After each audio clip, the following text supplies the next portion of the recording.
Bismillahirrahmanirrahim. Assalamualaikum warahmatullahi taala wabarakatuh. Dan salam pertemuan di alam maya pada teman-teman semua. Apa khabar? Saya mendoakan agar saudara semua sihat walafiat. Hari ini adalah 30 bulan Mac. Hari terakhir bulan Mac. Kita mula masuk bulan April. Asalkan jangan April Fool sudah lah. Apa khabar saudara harimau berantai? Salam Mustafa Ilyas. Waalaikumsalam saudara. Terima kasih selamat malam bersama saya Man JB. Okey, terima kasih Man, dah ada berteman nampak Man. Apa khabar Raja Kamal, Raja Bazian? Salam tu. Moga bahagia. Syukur Jamil, Azali Kasim, Saudara Yub. Waalaikumsalam. Syahar Ibrahim, Mama Azmi, Mama Ali, Kelantan ke mana? Kota Baru. Hujan tak? Suzana Jam-Jam, Amaldin, Roslan Mak Yatim, Puan Ruby Din bersama pasangannya. Saya sentiasa mendoakan Ruby bahagia. Jal Jo Hasbi, Saudara Abu Sama, Saudara Zulgani, Saudara Joka. Apa khabar? Semoga sihat selalu. Betul. Saudara Nusya Abdullah, Waalaikumsalam. Wak Min, apa khabar brother? Sodian. Nama macam-macam. Afendi Aziz, Saudara Kamis, Capcal Mizri, Haji Wan Ismail, apa khabar Wan? Wan Salbiah Omar, Waalaikumsalam. Wawa Amir, Raban Tebin, Kulub Sawo, nama lain berada Raban Tebin yuk. Afazah Abu Bakar, Farida Idan, Zala, Samsudin Makzin, Saudara Nur Bazin, Saudara Aziz Rahman, Saudara Samsul Anwar. Apa khabar saudara? Terima kasih hadir dalam pencerahan saya. Nur Azwa, Saudara Rosli Rock, Muhammad Asri, Puan Rosini Kurungot. Apa khabar? Terima kasih pencerahan malam ni insya-Allah. Saudara Badr Abu Bakar, apa khabar? Hidup UMNO. Ahmad Mat, Saudara Sulmi Abdul Halim, Pak Cam Baharudin, Pak Cam Baharudin, Saudara Hatta Yasin, Ali Zuhdi, Farizan. Apa khabar Fa? Samna. Farizan ni, apakah Farizan penyanyi tu? Kalau Farizan penyanyi tu silalah nyatakan pada saya, sebab saya kenal dengan Fa, saya kenal dengan Allahyarham Saudara Dara Zainuddin. Saudara, hari ini adalah tanggal 30 Mac 2021 dan insya-Allah besok kita masuk bulan April dan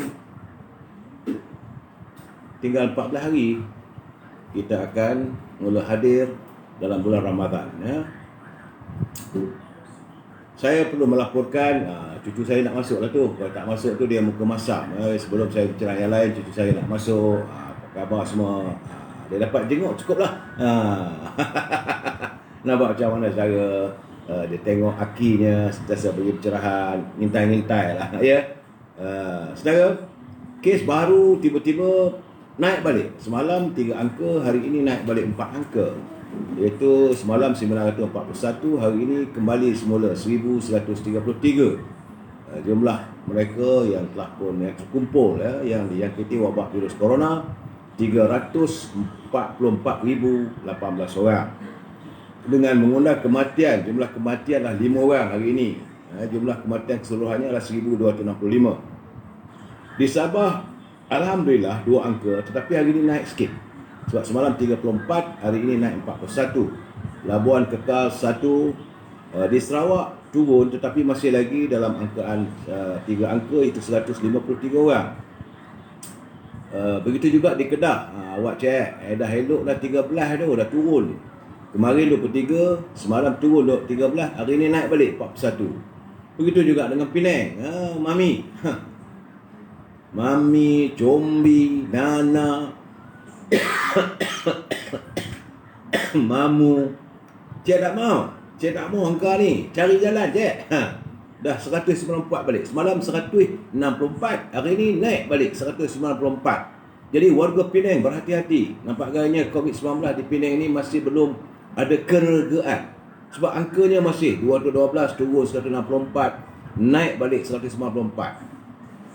Apa peronjangnya mereka? Yo, di Perak tu dah elok dah semalam tu single digit 5, hari ni dah naik balik 44. Mikema ni. Koma ni merayap ke mana lah gamaknya tu. Maka jangkitan hari ni di Perak 44 orang. Begitu juga di Selangor.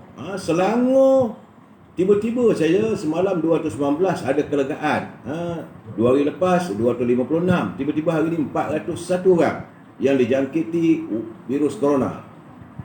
Gambar kurang jelas. Saya pun tak tahu gambar kurang jelas macam mana nak buat. Aduhai. Kenapa gambar kurang jelas?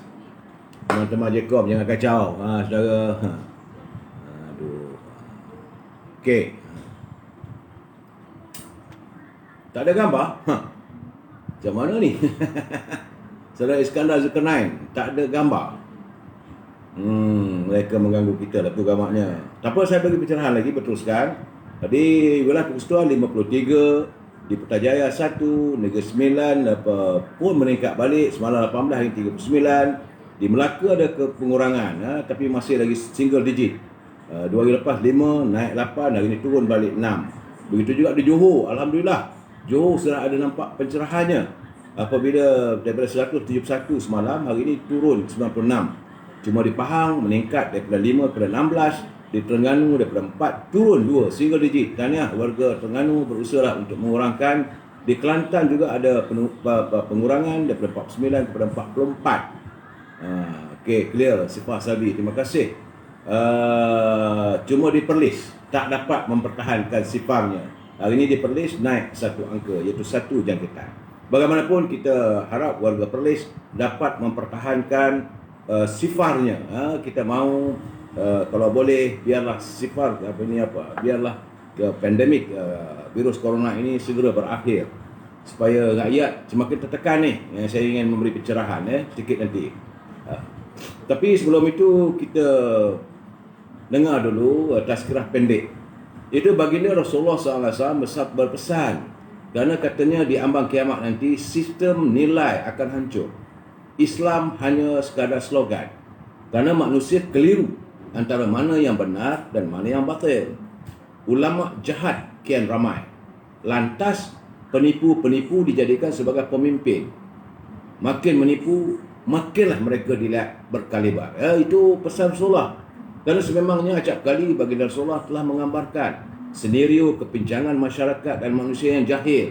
Mereka sanggup melantik makhluk perosak sebagai pemimpin mereka. Kerana Abu Zar pernah bertanya kepada baginda Rasulullah SAW. Kata Abu Zar, wahai Rasulullah, apakah yang lebih anda takutkan berbanding Dajjal? Jadi baginda Rasulullah SAW menjawab, mereka adalah pemimpin yang menyesatkan. Ini pesan Rasulullah. Kerana kata baginda, selepas baginda Rasulullah, selepasku akan muncul para pemimpin yang tidak mengikuti petunjukku dan tidak menuruti sunnahku. Di antara mereka ada yang berhati syaitan namun berjasad manusia. Oleh itu saudara, kita berhati-hatilah. Sebab baginda Rasulullah pun dah berpesan akan hadir pemimpin yang jiwanya jiwa syaitan, tapi wajahnya wajah manusia. Jadi bersamalah kita berdoa agar Allah SWT menjadikan negara kita ini bahagia, negara bahagia, umat sejahtera. Baik saudara, kita masuk e-commerce kejap. Pendek saja, jangan marah saudara. Musim susah ni kena juga. Tak apalah saudara Haris, sangkut-sangkut saya tak mampu nak buat apa sebab ini di alam maya. Sebab ada teman-teman yang okey, makhluk perosak tu Siden amno tu.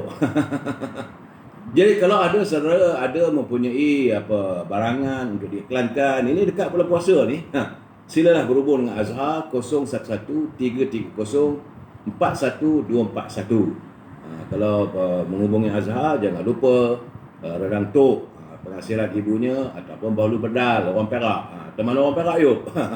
Begitu juga berhubunglah dengan Siti Farehah 0177114300.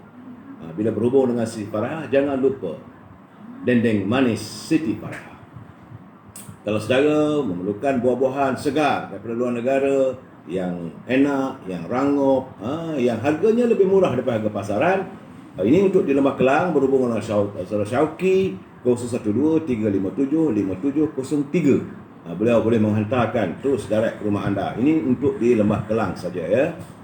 Hari ini saya ingin memberi pencerahan tentang produk daripada sahabat kita Serazul 09-917-0449 daripada ini toko jamu Kemaman. Saya tengok cantik, packagingnya cantik, isi kandungnya cantik, iaitu ramuan ekstrak mengkudu asli dan juga ekstrak buah delima. Jadi bila kita mengambil jus ini, tak banyak pun 2 sudu sehari ya, ia membantu menstabilkan tekanan darah. Itu yang mereka yang darah tinggi, dan untuk mengawal kolesterol, membantu mengawal gula dalam darah ya, diabetes, yang mereka yang ada kencing manis dan sebagainya. Juga membantu melancarkan sistem pernafasan dan peredaran darah. Jus ini juga boleh membantu melancarkan penghadaman dan mengeluarkan angin dalam badan. Boleh selalu nampaknya. Dan serta melegakan masalah resdung ataupun alahan, dan juga membantu mengurangkan berat badan dan lemak yang berlebihan. Jangan lupa saudara, berhubunglah dengan Serazul 01-917-0449. Saudara boleh menjadi ejen kepada produk beliau. Itu daripada toko jamu Kemaman. Banyak produknya, bukan satu. Yang dihantar pada saya ada 6 produk. Jadi saya akan mewawarkan saban malam satu. Pada saudara Zul, saya mengucapkan selamat maju jaya. Dan pada teman-teman, kita sokonglah, kita bantu sama kita dalam keadaan suasana yang tidak menentu ini. Apakah lagi yang dapat kita lakukan adalah dengan berniaga. Kita berniaga sama-sama kita. Dan ingatlah, baginda Rasulullah menyatakan 9 daripada 10 pendapatan itu datangnya daripada perniagaan. Saudara Afi Stylo, terbaik toko jamu Kemaman. Saudara, pekan clear, alhamdulillah, 5 milion. Saudara, salam impian moratorium dan kumpulan wang simpanan pekerja RM10,000. Saya harus mewawarkan, walaupun ada teman kita yang dapat setengah, ada yang dapat sedikit, tapi ramai yang masih menunggu. Bulan puasa dah dekat ni. Kemudian mereka sudah mula diburu kerusingan sebab bank sudah mula, saya mendapat banyak kiriman bahawa bank sudah mula menghantar notis. Syah Kazai, Sungai Buloh pun clear ya. Kemudian saudara, apa yang dialami oleh warga kita, kebimbangan. Mungkin kenderaan mereka akan disita ataupun dirampas oleh pihak-pihak institusi keuangan. Ini bukan hanya dari segi pihak bank, ada juga syarikat finance. Jadi sebab itu kita memohon agar kerajaan dapat mempertimbangkan agar memanjangkan moratorium ini sepanjang 6 bulan. Bulan puasa ni pendapatan macam mana, perbelanjaannya meningkat, pekerjaan bertambah kekurangan. So itu keadaan saudara ya. Okey. Malam ini saya akan membicarakan tentang, tajuk pembicaraan kita adalah apakah Menteri UMNO pengecut. Ini marahnya. Saya bukan marah, sebab itu saya lihat dalam YouTube ada orang menyalin saya punya pencerahan, tapi mereka potong setengah. Dia kata saya mengamuk. Saya tak mengamuk. Saya memberi pencerahan tentang bagaimana perangai, sikap ataupun pendirian menteri-menteri yang datang daripada UMNO. Sewajarnya lah saya boleh song-song mereka. Kalau mereka tak tahu, saya tak bercakap dengan menteri-menteri lain ya saudara. Raja Kamal, Raja Bazan, daripada Sungai Petani. Terima kasih Jadi saudara share dan like, sebab malam ni kita akan bercakap soal Menteri UMNO pengecut. Sebelum itu jangan lupa pantun Pak Nazir. Cantik cara Pak Nazir menegur ya. Kata Pak Nazir, tidak berpindah burung bersarang tepi sawah padi. Kalau sudah suka temberang, dalam mimpi pun turut terjadi. Kamu bermimpi pun boleh mimpi soal temberang. Kemudian katanya lagi, lemak ketuka, gulai bawal, minum kahwa, ratah pelata. Amarah kalau tidak dikawal boleh membawa kepada sengketa. Ini keadaannya. Dalam kita berpolitik, jangan kita nak marah sembarangan, jangan ikut hawa nafsu. Begitu juga bila kita menuntut sesuatu, jangan kita masukkan kita punya our own desire ataupun kehendak peribadi kita. Kalau ini berlaku, maka jadi kelang kabut lah. kita tengok, kita santun satu persatu. Sebab itu saya saban malam akan cuba memberi pencerahan, gambaran sebenar kenapa ini berlaku, kenapa ini tak boleh berlaku. Bagaimanapun saya ingin memberi peringatan lagi bagi mereka yang menyunting semula live saya dan masuk ke channel YouTube. Anda bertanggungjawab di atas suntingan yang dibuat. Pihak saya tidak akan bertanggungjawab langsung ke atas komen-komen yang diberikan oleh pembaca. Oleh itu, sila pastikan anda berfikir panjang terlebih dahulu sebelum menulis komen anda di sini. Jadi pihak saya juga tidak mampu untuk memantau kesemua komen yang ditulis. Segala komen adalah hak dan tanggungjawab anda sendiri. Ingat saudara tu ya, saya dah bagi peringatan, jangan salahkan saya. But kita harus berusaha minta pada pimpinan negara agar kebajikan didahului, rakyat disantuni. Sebab itu kita minta sistem moratorium, lawan sebenar pekerja, dan kalau boleh kawal harga barangan. Saudara, hari ini sesuatu yang amat memeranjatkan kita adalah pendedahan daripada Ketua Polis Negara. Dalam sidang akhbarnya, saya terkejut apabila Ketua Polis Negara Tan Sri Hamid Bado, dia mengatakan seramai 68 orang individu telah ditahan yang dipercayai punya kaitan dengan penjenayah buruan polis Datuk Seri Nicky Liao Suhi yang mendalangi kumpulan jenayah terancam, iaitu geng Nicky. Tapi bagaimana katanya Nicky Liao kini dipercaya masih bersembunyi, masih belum dapat diberkas. Kerana dia masih dipercayai dalam negara selepas melarikan diri beberapa jam sebelum operasi. Sesempat mengeluarkan 8 buah beg berisi duit dipercayai jutaan ringgit. Ya Tuhan, banyaknya. Kesemua yang ditahan di sekitar Selangor dan Lembah Kelang dalam serbuan Ops Pelican ini, Ops Pelican 3.0 oleh Jabatan Siasatan Jenayah Komersial serta Jabatan Siasatan Jenayah JSK, Ibu Pejabat Kontijen Johor dan Pasukan Gerakan AM PGA Batalion 4. Saya yakin kalau di Johor tu dengan adanya kita punya hero polis kita, mereka tak susah nak lepas tu. Antara yang ditahanlah 2 orang adik Nicky, masing-masing bergelar Datuk Seri dan Datuk berusia 20 tahun dan 30 tahun, serta seorang bekas timbalan pendakwa raya. Ini yang mengusarkan saya, kerana mereka ini menjadikan dalang untuk orang tengah. Jadi menurut Ketua Negara Tan Sri Hamid Bado, saya kata mendapati Nicky Liao adalah pengasas pada Winner Dynasty Group yang mendalangi kegiatan penipuan Macau Scam, penipuan penjualan dalam talian, alung, pengubahan wang haram serta gangsterisme. Suspek turut menjadikan 48 unit kondominium di Steelwalk. Steelwalk ni rasa dekat Steelwalk tu, dipercayai berperanan sebagai pusat panggilan bagi menjalankan kegiatan skamer. Daripada 118 diberkas, seramai 48 orang kanan Nicky Liao ditahan di bawah Akta Langkah-Langkah Pencegahan Khas SOSMA 2012. 11 orang warga Cina, seorang dari Myanmar di bawah Akta Immigration, serta 8 orang lagi dapati positif. Manakala 50 lagi individu lagi dibebaskan.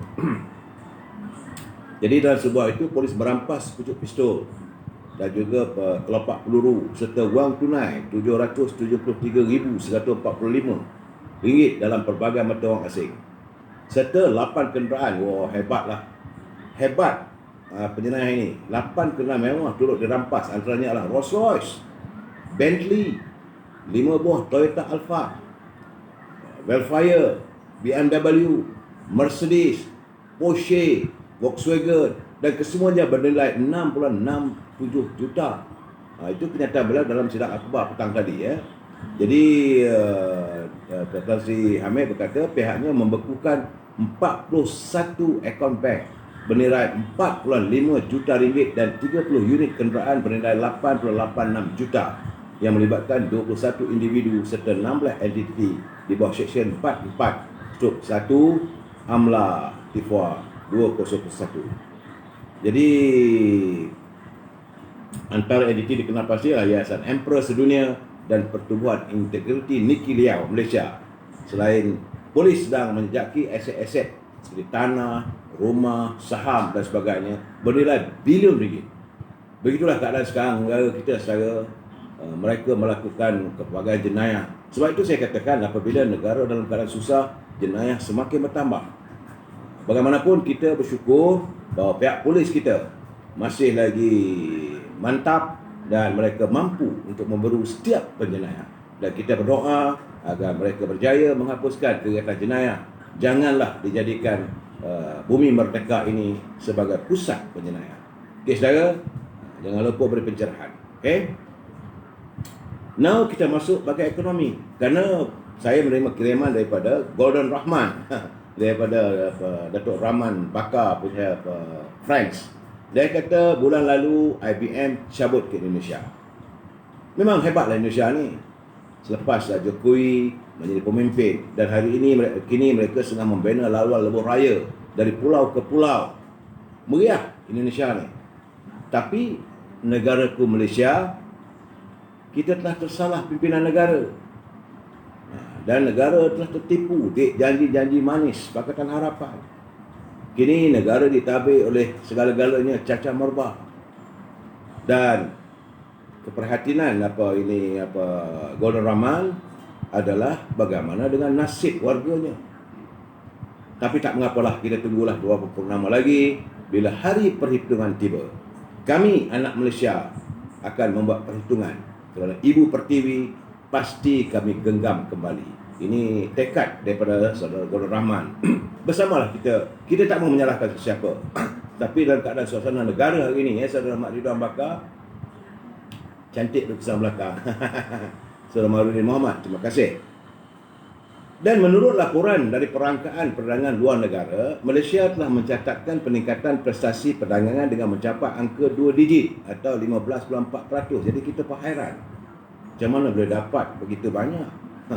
Sedangkan sebelum ini kita punya jangkaan adalah -4 ataupun di bawah tolak 4. Katanya mencecah 157.27 bilion.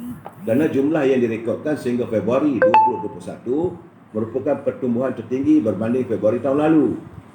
Dan jadi pihak Kementerian Ekonomi berharap momentum pertumbuhan perdagangan akan lebih baik. Cuma tadi petang tengah hari tadi saya berkesempatan makan tengah hari, lama dah tak jumpa dengan pakar ekonomi negara kita. Itu yang Berhormat Mulia Tengku Razali Hamzah. Saya banyak berbincang, kita tak banyak percaya soal politik tapi kita menjurus kepada ekonomi. Jadi menurut Yang Berhormat Mulia Tengku Razali, beliau merasa bimbang dan cukup khawatir melihat keadaan ekonomi negara kita semakin tenat katanya. Ini bukan soal siapa nak jadi Perdana Menteri. Ini bukan soal siapa nak menggapai kuasa dan sebagainya. Ekonomi negara tenat. Kerana hutang negara terus meningkat. Dengan pinjaman sudah mencecah keparas 62% dari kadar yang diizinkan semasa pembentangan bajet 2020 bulan November lalu. Jadi Parlimen telah meluluskan pada 52-54%. Situasi ini dilihat adalah melanggar jumlah yang diizinkan oleh Parlimen. Jadi Yang Berhormat Mulia Tengku Razali dia menzahirkan, dia kata hutang negara terus meningkat. Nilai ringgit, ini yang paling bahaya pada kita. Nilai ringgit semakin susut dengan kadar pertukaran mata wang asing. Situasi ini pasti membebankan jika keadaan berterusan. Kesan dari pergantungan negara kepada bekalan makanan dari luar negara.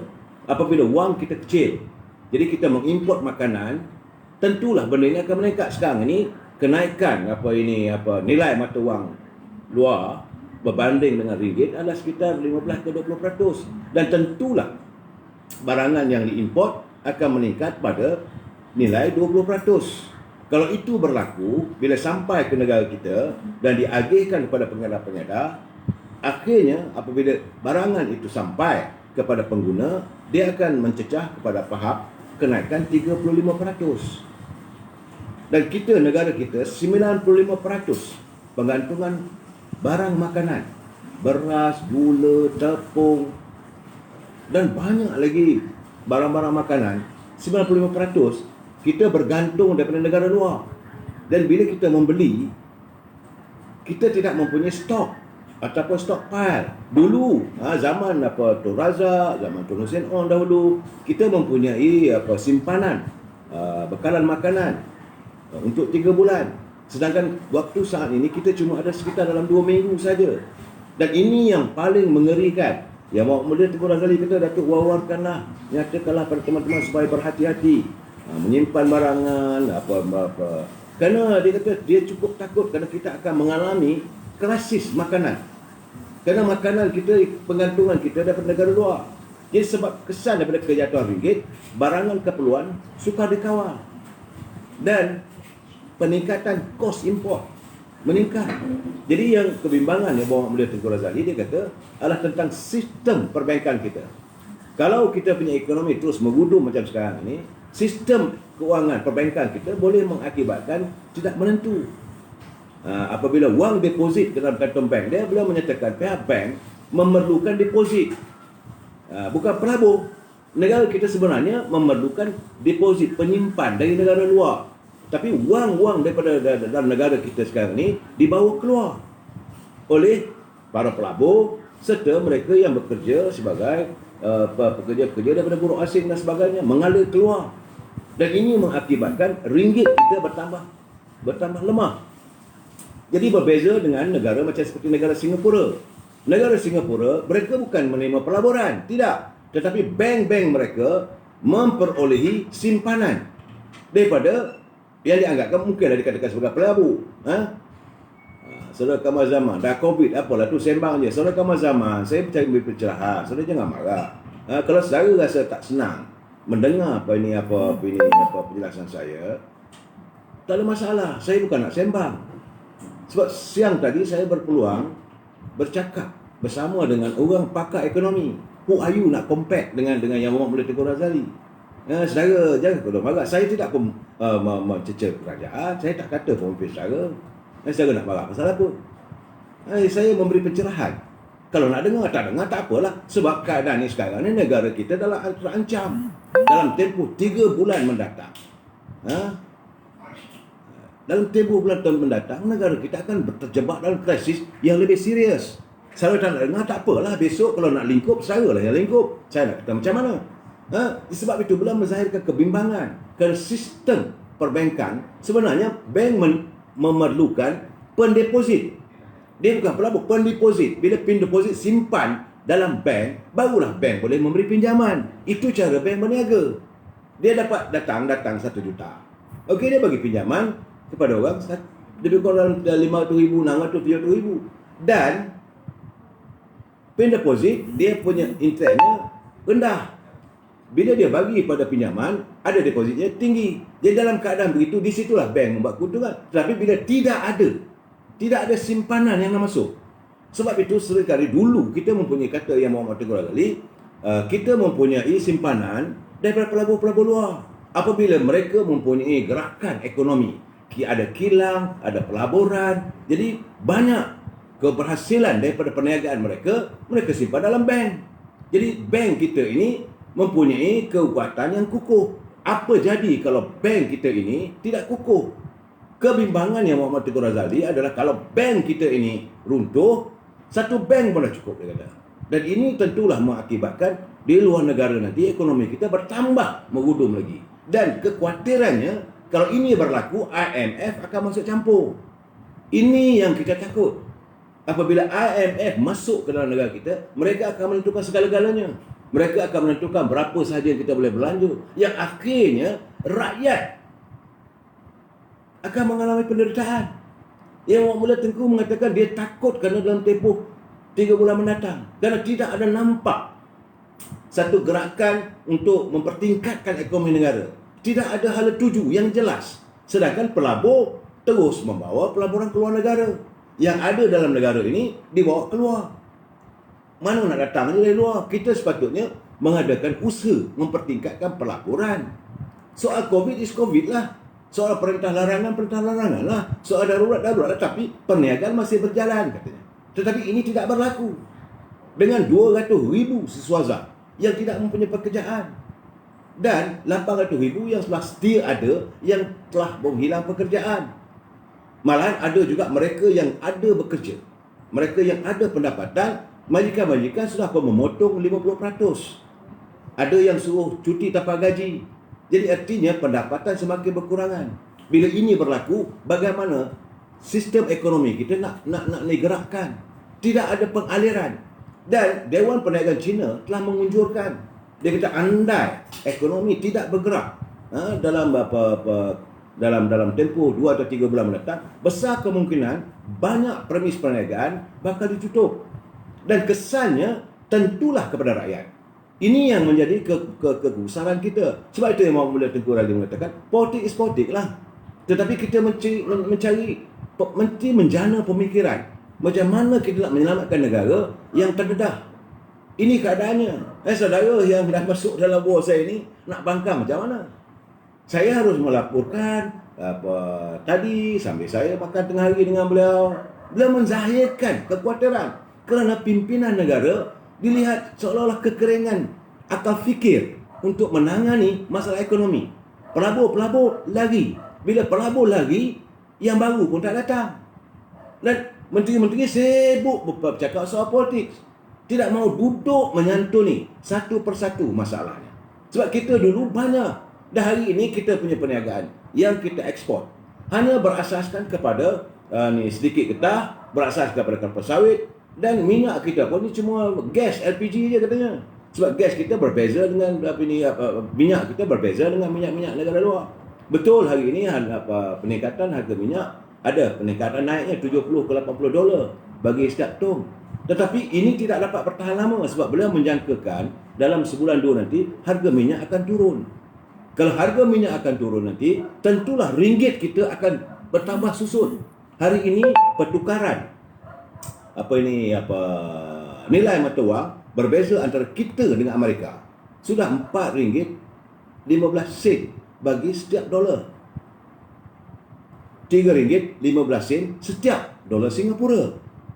Bila kita mengimport makanan, kita membeli dengan harga nilai dolar. Tak kisahlah dia kata sama ada harga rupiah ke ataupun harga yen ke, tapi nilai mata wang kita sudah jatuh. Ini perlu diselamatkan. Pimpinan negara perlu menyelamatkan pada kadar segera nilai mata wang negara. Dia tak boleh dibiarkan berterusan mengelonsur. Kalau ini mengelonsur, import barang akan meningkat. Bila import barang meningkat, akan terbeban pada rakyat. Dan rakyat dalam keadaan yang tidak punya sumber pendapatan. Jadi ini kegusaran beliau. Kalau kita kan saat ini pelabur terus tidak menjelma. Sedangkan yang ada pun dah melari keluar. Dia bimbang dalam tempoh jangka 3 bulan. Andai pembekal barangan makanan tidak mampu dibawa masuk ke dalam negara, bagaimana dengan perolehan makanan? Kita yang rakyat mahu setiap pagi bangun ada makanan atas meja. Ini tidak lagi dapat dijamin. Saudara warga JKOM, teruskanlah, tapi nanti satu ketika nanti anda juga akan terkesan. Sepatutnya anda gunakanlah peluang anda ini untuk mewawarkan kepada rakyat supaya berjimat cermat, supaya sentiasa, macam saya selalu katakan, kita harus simpan sedikit, kalau ada wang yang kita peroleh mana-mana daripada EPF ke dari mana ke, simpan, dan kita hanya berbelanja what we need, it's not what we want. Kita berbelanja apa yang kita perlukan, bukan apa yang kita hendak. Hati ni nak beri macam-macam. Ini keadaannya saudara ya. Saya terpulanglah pada saudara nak kacau, saya kacau lah. Saya menggambarkan kerana pada hari ini kita bergantung kepada hutang. Negara hari ini bergantung kepada hutang. Kalau kita berhutang, tidak ada usaha untuk membayar hutang. Hutang ni ada interest, ada nilai dia punya kadar bunga yang tinggi, berbeza dengan deposit. Deposit dia kurang dia punya nilai interestnya. Sebab itu kita sebab itu dulu kita ada offshore bank di Langkawi. Jadi sekarang ni kurang, tidak ada. Sedangkan Singapura menerima deposit daripada negara luar begitu banyak. Apa nak jadi pada negara kita kalau ini berlaku? Wang tidak ada. Seperti dalam badan kita ini, darah tak masuk, kita masih lagi berlaga dalam badan. Sedangkan usia semakin tua. Macam saya lah, usia semakin meningkat, darah tak ada, vitamin tak masuk apa semua. Jadi berapa lama dia boleh bertahan? Ya, apabila kita berbelanja dan bergantungan kita pada hutang. Bila hutang, pastinya faedah perlu dilunaskan. Macam mana nak kita andaikan ekonomi yang terus suram dan menggudum ni? Dia kata Jadi kalau hidup kita hanya mengharapkan hutang, bagaikan menanti waktu untuk dimufliskan. Ini natijahnya. Kerana imbangan pendapatan langsung tidak ada. Tak ada income, kita terus buta, akhirnya muflis. Jadi waktu kita berborak-borak tadi tu, dia kata macam seorang sekarang ni, kehidupan kita hari ni seolah kita berbelanja wang ataupun peruntukan untuk anak cucu kita masa depan. Sebab kita berbelanja lebih, kita meminjam lagi, dan hutang ini terpaksa ditanggung oleh anak cucu akan datang. Macam mana? Perlu diadakan dengan segera untuk mencari, dia mesti ada upaya. Jadi masalahnya bila dia tegur, orang kata dia nakkan jawatan. Bila dia melontarkan pandangan, orang mengatakan dia ni tak boleh pakai sebagai. Jadi dia kata pulanglah. Jadi sebab apa? Menteri-menteri asyik terus berpolitik. JKOM pun terus-terus mengganggu apa saranan politik. Sedangkan negara kini terancam dari sudut ekonomi. Sepatutnya rakyat hendaklah disedarkan bagaimana kita nak mempertingkatkan ekonomi negara kita. Ini perlu. Dan saya melihat menteri-menteri masih lagi tak tahulah apa nak jadi. Saya cantik catatan saudara Zam Yahya yang saya nak baca. Catatan saudara Zam Yahya berhubung dengan kemungkinan pada April nanti Tan Sri Perdana Menteri akan berangkat pergi ke China. Dia kata rakyat Malaysia tidak sekali akan lupa kata-kata yang pernah dilahirkan oleh Tan Sri Muhyiddin ketika berada dalam Pakatan Harapan masa dia berkempen PRU14 dulu. Dia kata rakyat Malaysia tidak mengalu-alukan kedatangan pelabur dari China kerana kononnya bimbang periuk nasi terancam. Sehingga kan jurucakap kedutaan China telah membuat kenyataan media mempersoalkan integriti beliau yang berubah secara drastik setelah hilang kuasa sebagai Timbalan Perdana Menteri dan mengasut rakyat untuk membenci China. Jadi hari ini beliau akan pada April nak pergi ke China. Apakah warga China ataupun pimpinan negara China akan menyambut dengan baik? Sebab itu kita kena berhati-hati waktu kita jadi pemimpin, sama ada jadi pembangkang apa semua. Isu politik. Tapi jangan babitkan pada masalah ekonomi negara. Bila kita mengata bahawa kononnya China akan jadi mereka lari. Dan sekarang kita masuk ke negara China nak jual kelapa sawit, nak bincang tentang vaksin dan sebagainya. Sedangkan waktu yang sama kita tahu bahawa tentulah nak bincangkan tentang kedudukan pelaburan China dalam pembekalan high speed rail dan East Coast Rail ECRL. Dua projek ini sebenarnya telah digagalkan oleh Kerajaan Pakatan Harapan. Sekarang ni kita nak pergi balik ke negeri China. Macam mana mereka mau menyantuni permintaan kita? Nah, kita tak tahulah. Tan Sri Perdana Menteri harus berusaha lah. Jadi Menteri Luar sepatutnya berbincang dengan warga ekonomi. Mereka yang terlibat dalam struktur sektor ekonomi ini perlu dia panggil disantuni. Sebagaimana pada tahun 1974. Negara juga bukanlah kaya-kaya waktu itu. Tahun 1974 kita baru mewujudkan Petronas. Baru mewujudkan Akta Petronas. Jadi waktu itulah yang Bapak Menteri Tengku Razali berangkat membawa anggota rombongan terdiri daripada bukan kelab, itu anggota ahli-ahli perniagaan, Persatuan Peniaga-Peniaga Melayu ke negara China. Waktu itu kita tidak mempunyai hubungan diplomatik. Di saat negara tidak mempunyai hubungan diplomatik antara Malaysia dan negara China, kerana selepas sebulan lepas itu baru almarhum Tun Razak pergi ke China menandatangani perjanjian diplomatik. Tetapi usaha dagang telah pun dimulakan. Antara barang yang di offer kepada negara China adalah kelapa sawit, itu minyak. Dan China bersetuju untuk melabur. Sejak itu pelaburan China berterusan. Hari ini kita macam mana nak menyantuni setelah kita mengecilkan hati mereka. Dan kabarnya selepas ini Tan Sri Perdana Menteri akan berangkat ke negara India. Macam mana kita nak menyantuni pimpinan-pimpinan negara India setelah mereka dikecilkan hati, sehingga India telah pun membuat keputusan memutuskan pembelian minyak kelapa sawit bernilai 4 bilion ringgit. Yang akhirnya minyak kita, harga kelapa sawit agak melelong waktu seketika. Ini keadaan sebenarnya. So jadi yang Bapak Mula Tengku mengatakan dalam keadaan begini kita kena lebih berhati-hati. Jadi Saudara Zam dia mengingatkan, dia kata kita mengingatkan Tan Sri jika ke China nanti pastikanlah periuk nasi rakyat Malaysia tidak terancam, dan apa pun pelaburan China pastikan ia bukan direct nego. Jadi kerana negara China dia pantang, dia tak boleh ada direct nego, tidak boleh ada korupsi. Hukuman korupsi negara China adalah hukuman mati. Jadi jangan nak offer sembarangan. Berbual, berbincang dengan menteri apa ini menteri-menteri perdagangan mereka tu kena dihayati sepenuhnya. Okey saudara, ini sudut ekonomi. Kerana saya menyantuni apa yang dilafazkan oleh Yang Mohd Mulia Tengku Razali Hamzah. Saya bersyukur pada Allah SWT kerana berpeluang untuk dapat berbual dengan beliau secara direct. Jadi apa yang saya dapat ini saya nyatakan di sini. Jadi sebagai pencerahan, tidak lebih daripada itu. Jadi kalau saudara nak marah saya, apa hal? Saya tak tahulah saudara, Top Glove ke apa ke ni.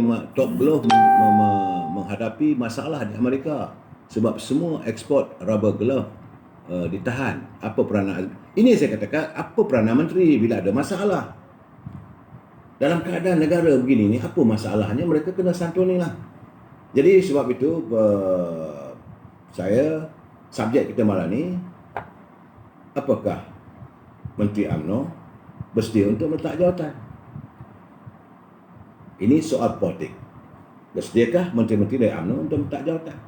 Kerana bekas Ahli Majlis Tinggi UMNO, Datuk Nazir Aziz, menyifatkan dalam satu entry-nya, dia kata Menteri UMNO yang tidak berani meletak jawatan adalah sebagai pengecut dan dianggap tidak setia kepada parti dan suara akar umbi. Jadi menurut Ahli Parlimen Perangkat itu, ia senadarlah dengan amaran pemimpin tertinggi PBN terhadap Menteri-Menteri UMNO sebagaimana saya nyatakan semalam. Mereka yang menggertak atau mengugut untuk memberi balik sokongan terhadap kerajaan perikatan. Apa ini kata Datuk Nazri, saya sokong sepenuhnya seruan Rasul Wahid, Ahli Majlis Pimpinan Tinggi, supaya Menteri Timbalan UMNO tak jawatan tanpa letak syarat. Jadi kenapa nak cakap kalau disuruh baru nak buat? UMNO dah buat keputusan. Tapi masalah sekarang ni, mereka menyalahkan Presiden.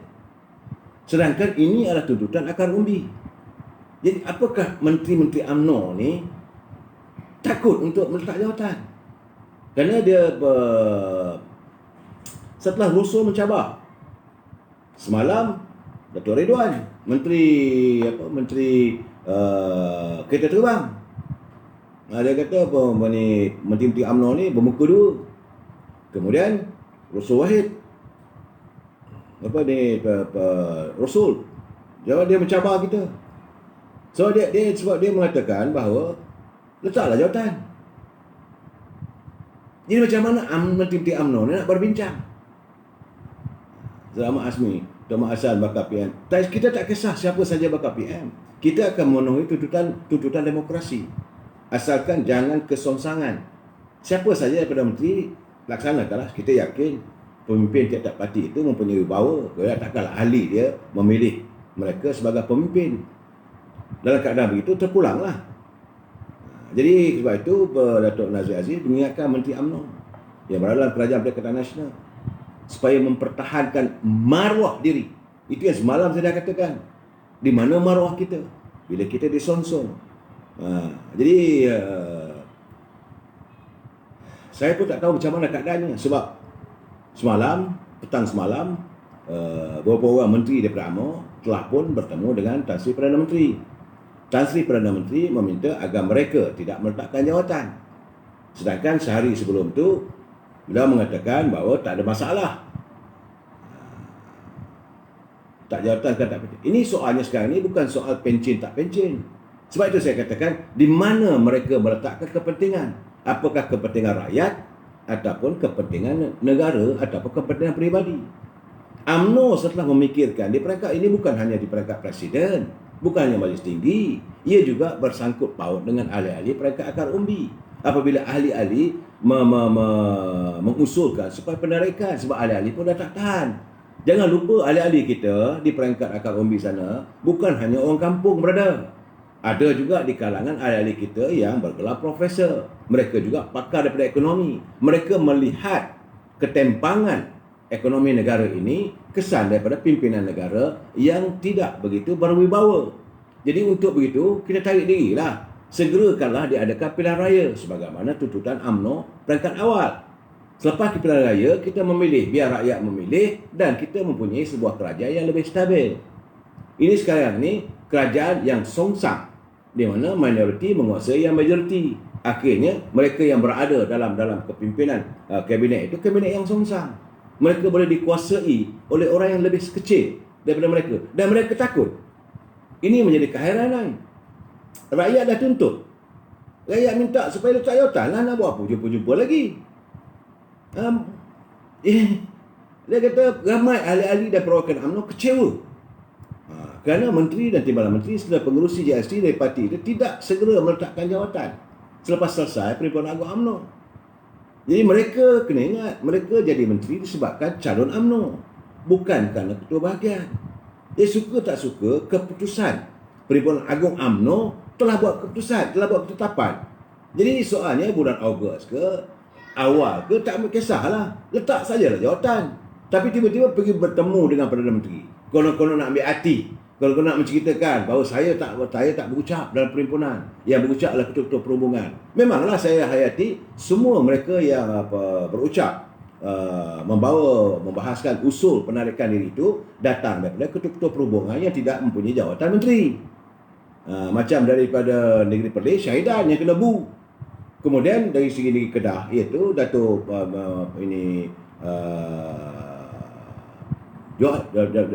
Datuk T. Kemudian daripada Perak, Menteri Besar. Daripada Pulau Pinang, Datuk Musa. Daripada Selangor, Tan Sri Norma. Daripada wilayah Kekesuan, Datuk Johari. Daripada Negeri Sembilan ada perwakilan, saya lupa namanya. Okey, daripada Selangor Tan Sri Norma, daripada Melaka ini saudara Datuk Rauf, daripada Johor datang daripada Menteri Besar Johor itu Datuk Hasni, daripada Pahang Menteri Besar Pahang, daripada Terengganu perwakilan Terengganu Datuk Mat Said, daripada Kelantan Datuk Jazlan. Memang bukan di kalangan ahli kabinet. Jadi apakah mereka pergi jumpa dengan Tan Sri, menceritakan Tan Sri yang berucap semalam tu bukanlah kalangan kami. Nak buat apa? UMNO dah buat keputusan.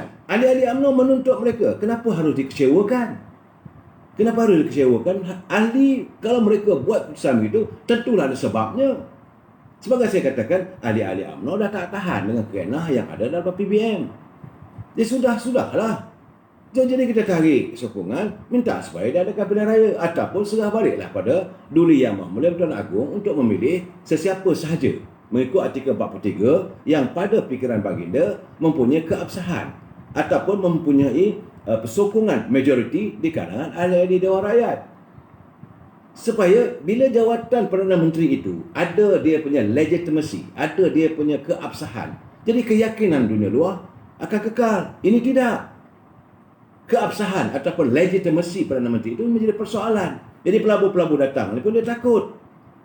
Jadi dia kata betul ke stabil ke politik Malaysia ni? Saudara Jamil Khair itu daripada Kedah. Perwakilan daripada Kedah. Jadi bila mereka menzahirkan kenyataan begitu, melihat ketidakstabilan politik, macam mana negara nak mengalami kesejahteraan? Sebab itu apa yang dilapaskan oleh Presiden UMNO, dia kata kestabilan politik adalah merupakan kesejahteraan negara. UMNO itu perlu distabilkan. Dia UMNO menuntut. Kerana sekarang ini UMNO pun sendiri dalam keadaan terpalit. Kerana apa segala tindakan daripada kerajaan pimpinan Tan Sri Muhyiddin yang tidak digemari oleh rakyat akan memalitkan kepada UMNO. Dan ini membuatkan UMNO sendiri dalam keadaan tubuh hayam. Jadi mereka yang bergelar menteri, apakah mereka tidak memikirkan soal ahli akar umbi? Apakah mereka tidak memikirkan kehendak perwakilan di bahagian-bahagian yang mereka sendiri menjadi ahlinya? Hanya setelah memikirkan bila dah buat keputusan. Bila dah buat keputusan bahawa kita tak mahu lagi kerjasama, minta cari diri, mula takut. Di sini anda dilihat lebih mementingkan kepentingan diri anda. Dan saya mendengar kabar bahawa kononnya bahawa sudah ada pakatan di kalangan menteri ingin mencalonkan supaya Datuk Ismail Sabri dijadikan sebagai tagan ataupun umpan untuk mengambil alih jawatan Presiden UMNO. Apa salah Presiden UMNO? Sehingga mau mengadakan seolah macam rampasan kuasa. Ismail Sabri harus menjadi presiden sekarang. Kenapa? Kononnya Ismail Sabri akan dilantik sebagai timbalan Perdana Menteri. Jadi dalam kerajaan sekarang ini, jadi dia akan jadi presiden UMNO. Saya kena ingat, kalau ini berlaku, apakah suara ahli dinafikan? Apakah tindakan ini mencerminkan bahawa UMNO sudah ada berlaku macam kudeta? Kalau ini diizinkan, apa akan nak jadi pada kestabilan politik UMNO sendiri? Akan menjadi kucalana dalam keadaan yang begitu bertayaburan. Saya bukan nak mempertahankan presiden, tidak. Presiden UMNO datang daripada cawangan, hantar berbahagian, bawa ke Malaysia. Kalau beliau dipilih, pertandingan akan berlaku tak lama lagi. Apa yang tak senang sekarang? Kenapa kena marah? Kerana presiden melahirkan pendapat dan kehendak ahli akar umbi. Apakah beliau bersatu dosa apabila Datuk Seri Zahid Hamidi melontarkan kenyataan kehendak ahli akar umbi? Dia bukan bercakap soal kehendak dia. Dia bukan kata saya mesti nak jadi Perdana Menteri. Bukan dia jadi timbalan Perdana Menteri. Tidak. Ini permasalahan yang kadang-kadang rakyat kena tahu perangai menteri-menteri yang ada. Sebab itu saya kata kadang-kadang menteri yang ada cak ayam. Sebab itu negara dalam keadaan yang kucalana sekarang ni. Nah, ini kita harus memikirkan secara ikhlas. Apa masalahnya maka Presiden UMNO mesti dibuang? Hanya kerana lontaran kata-kata itu pedas. Kita memerlukan seorang presiden yang tegas. Kalau presiden tak tegas, kita marah pada presiden. Kenapa tak tegas? Akar umbi minta supaya kita tarik diri. Kenapa presiden berdolak dalik? Hanya bila dia mengatakan sehingga tempohnya 1 daripada Ogos pun kena balon juga, kena maki juga. Ramai realitinya apa dah jadi? Realitinya apa dah jadi? Ini keadaannya sekarang ni. Soalnya sekarang ahli-ahli UMNO perangkat akar umbi memang dah tak mau. Buat macam mana pun, dosa nak pujuk lah. Dia orang tak boleh, because mereka dah merasakan bahawa mereka juga terasa terhina. Dan sekarang ini, kenyataan daripada menteri-menteri, daripada PBN, memang menghina UMNO. Nak keluar lah, Menteri UMNO ni, salam dua muka, depan tak sibuk dia sokong, di belakang tak sokong. Hey, kita majoriti boleh diperlakukan oleh orang yang sedikit. Nah, this way, maruah UMNO ni. Mereka sepatutnya mempertahankan maruah UMNO. Mereka sepatutnya mempertahankan kehendak ahli akar umbi. Nyatakan terus terang. Dan supaya Tan Sri Perdana Menteri boleh membuat kenyataan. Okey, kalau kehendak UMNO begitu, okey, saya faham. Dan keadaan begini, saya berjanjilah bahawa kita akan mengadakan pilihan raya sekian-sekian. Itu yang rakyat nak tahu.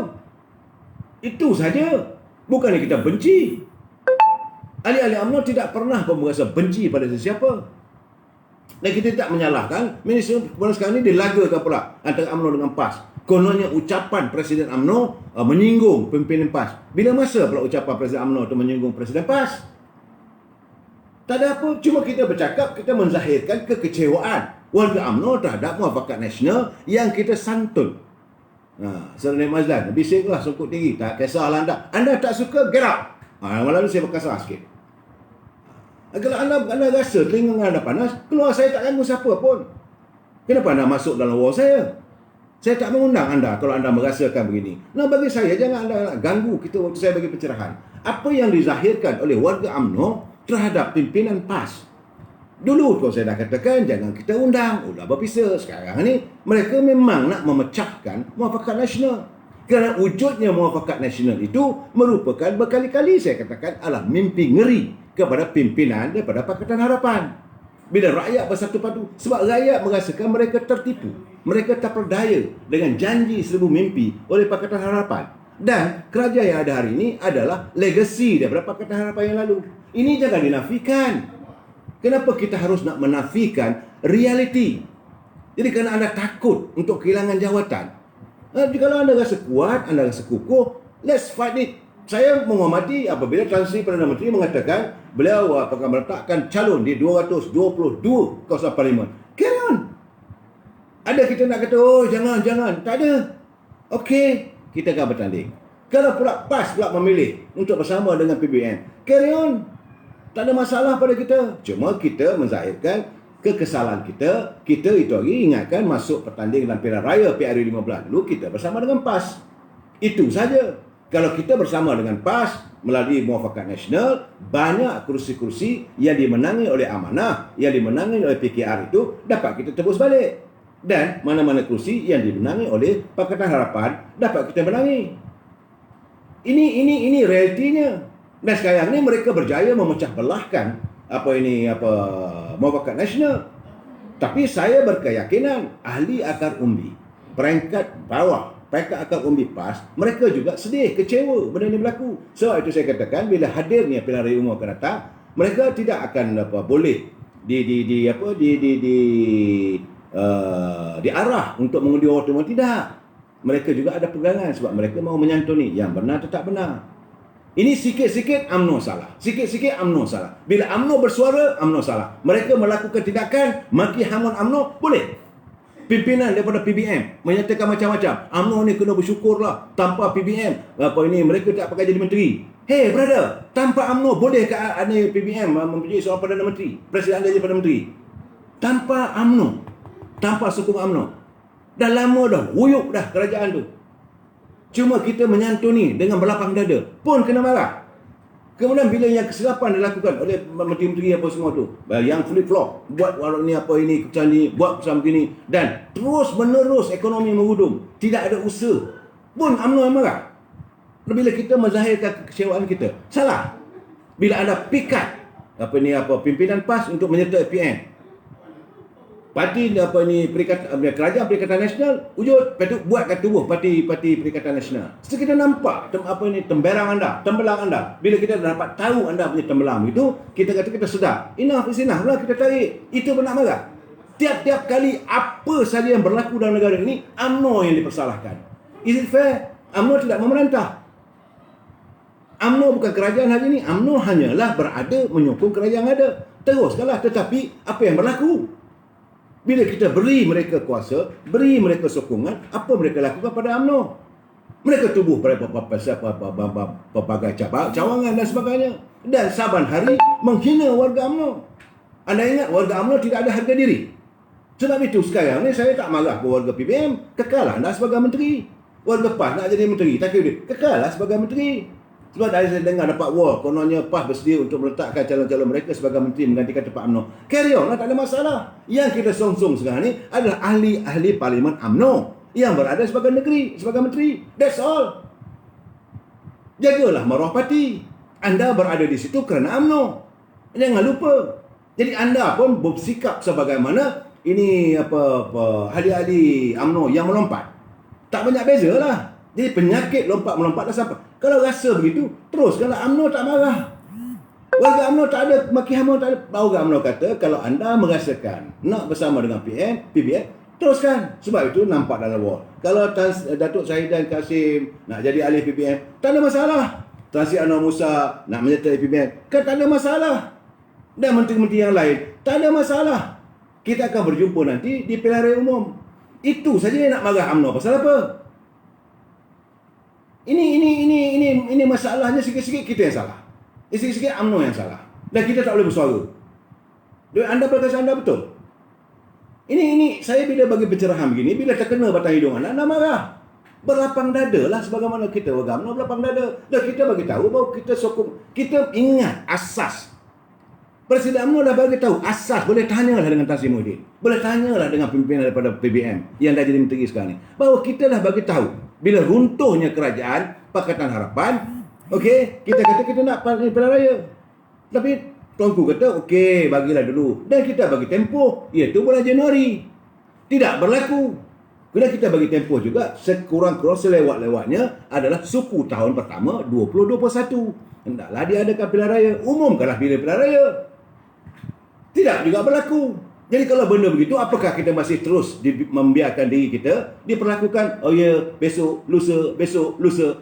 Ini tak betul lah ni. Jadi bila keadaan begitu, anda nak marah pada UMNO? Siapa yang berbohong sekarang ni? Jadi sebab itu, kalau ahli-ahli parlimen UMNO yang menjadi menteri, yang menjadi timbalan menteri, yang menjadi pengurusi, anda harus menyantuni. Kalau anda tidak mahu meletak jawatan, anda orang yang pengecut, mementingkan diri anda. Pengecut ni dia fikir kepentingan diri dia. Apa aku dapat? Sekarang ni aku jadi menteri. Sedap. Memanglah sedap jadi menteri.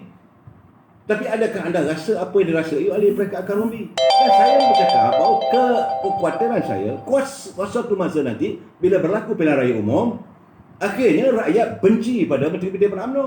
Kalau mereka diturunkan semula bertanding, mereka akan kalah. Jadi anda menyumbang kepada kekalahan pada UMNO. Jadi matlamat kita untuk mengembalikan UMNO ke tempatnya akan gagal. Memang lawan PBM sukalah. Musuh-musuh UMNO sukalah mereka hendak keadaan ini berterusan. Mereka mahu suasana UMNO dikecohkan. Sebab itu mesti presiden ditukarkan supaya kecoh. Bila kecoh, mereka boleh terus memenangi pilihan raya. Bagi saya, walaupun kecoh macam mana pun, rakyat takkan terima dah. Ini you berhadapan dengan wave, dengan satu gelombang kebangkitan rakyat. Yang saya katakan, suara rakyat itu kuasa keramat. Itu satu wave. Rakyat dah tak boleh terima. Dia jadi menteri-menteri UMNO kena sedar diri. Saya bukan mengamuk, saya tak marah, saya bagi pencerahan. Bahawa hari ini rakyat sudah melihat bahawa menteri-menteri UMNO yang ada dalam kerajaan kerana tak tarik diri, mereka itu sebagai pengecut. Itu yang dilafazkan oleh Datuk Nazir Aziz. Dan beliau juga bekas menteri. Beliau adalah pemimpin UMNO. Beliau mantan menteri yang tidak mahu walaupun nak dilantik pelbagai dia tak nak, dia tolak. Sebab dia dah tahu keadaan. Dan yang Muhammad Malik Teguh Razali tidak bercakap soal apa jawatan menteri, beliau bercakap keresahan beliau melihat ekonomi negara sekarang ini semakin menyusut. Ini akan membebankan rakyat. Apabila rakyat terbeban, rakyat hidup tersepit, maka akhirnya rakyat akan marah pada kerajaan pimpinan yang ada hari ini.